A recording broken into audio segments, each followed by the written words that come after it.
अस्सलाम वालेकुम, I am back with new one short. और ये होगा जॉन और यूएन पे। अगर नेक्स्ट स्टोरी में तुम में से कोई भी अपना नेम ऐड करवाना चाहती है किसी भी मेंबर के साथ, तो मैं वन शॉट बना दूंगी आपका उस मेंबर के साथ, और आपका नेम ऐड करके कमेंट करके मुझे बता देना। ओके, अब स्टोरी को स्टार्ट करते हैं। जब वाइन सिर्फ 12 साल की थी, उसके डैड एक शराबी थे। उनकी मुसलसल लड़ाई ने वाइन के बचपन को दर्द और हेट से भर दिया। जब तक 19 साल की हुई तो वाइन के डैड ने बोझ समझना शुरू कर दिया और वाइन की शादी जियोन जोंगकुक से तय कर दी। एक शख्स जिसे वाइन बिल्कुल नहीं जानती थी, जियोन, जो कोरिया का सबसे कामयाब सीईओ था। वो अपने कोल्ड बिहेवियर की वजह से फेमस है।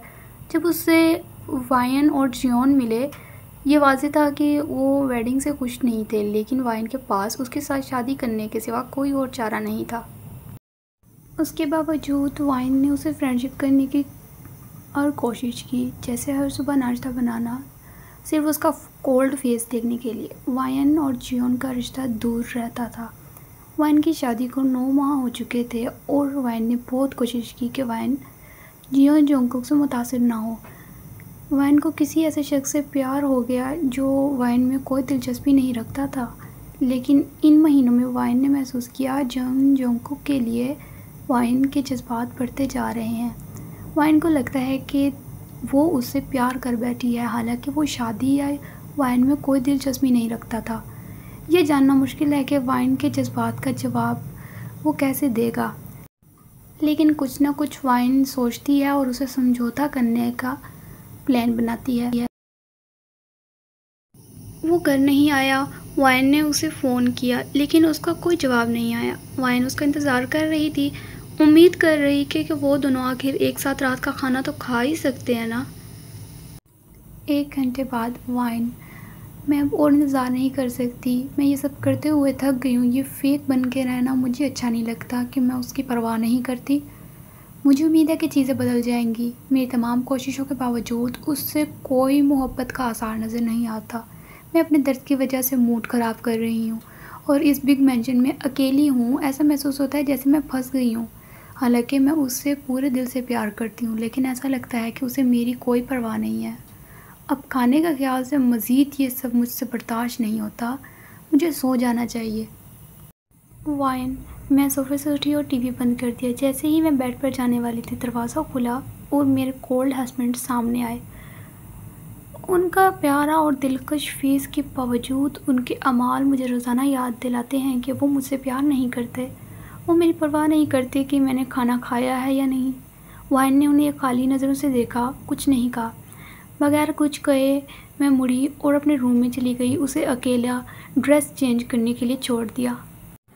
वाइन ने उसके दरवाजे पर नॉक किया और जियोन ने उसे कहा, अंदर आ जाओ वाइन। वाइन अंदर चली गई। वाइन, आपके लिए कुछ खाना बनाया है, अगर आप खाना चाहती हैं तो ये रेफ्रिजरेटर में है। मैं उसे गर्म दरमियान में जियोन ने रोका। जियोन ने कहा, नहीं। Cold voice. यूएन ने उसे देखा।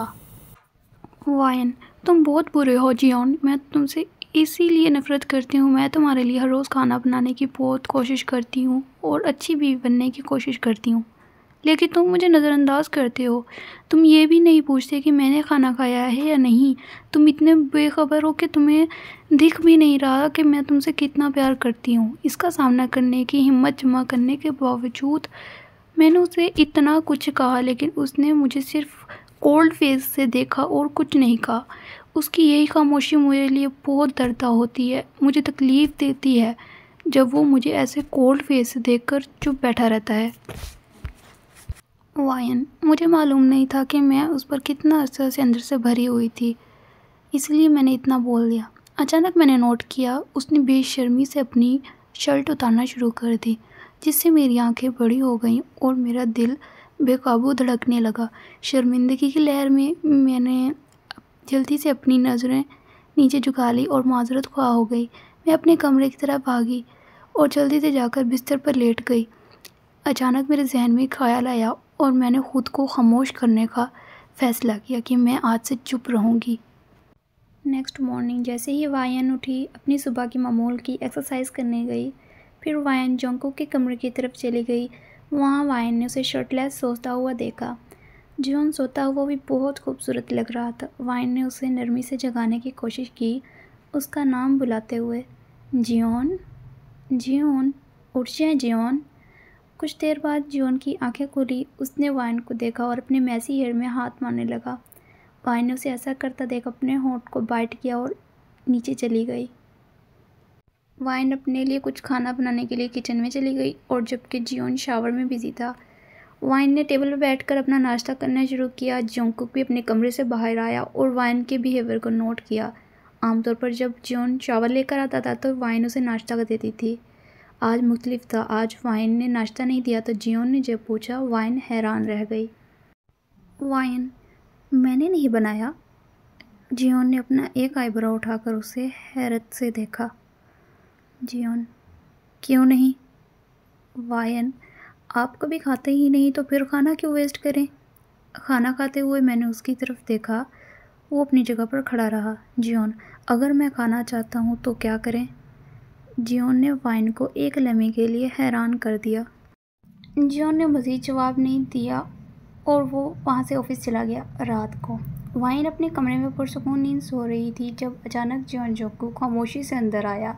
उसके कदम इतने खामोश थे जैसे वो यूएन के करीब आ रहा हो। उसने वाइन को अपनी बाजुओं में उठाया और उस बात का ख्याल रखते हुए कि वाइन की नींद ख़राब ना हो, इसी तरह वो वाइन को अपने कमरे में ले गया। जियोन ने इस बात का ख्याल रखा कि जब तक वो वाइन को अपने किंग साइज़ बेड पर नहीं सुला देता, वाइन की नींद ख़राब ना हो। उसने अपनी शर्ट उतारी और वाइन के साथ लेट गया।